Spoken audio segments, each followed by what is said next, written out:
Definitely no.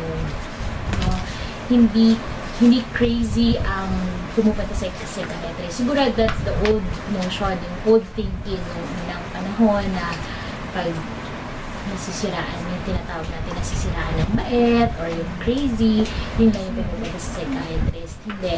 Ngayon, we are so glad na medyo open na rin ng tao regarding sa psychiatry. Hindi kailangan crazy para pumunta sa amin.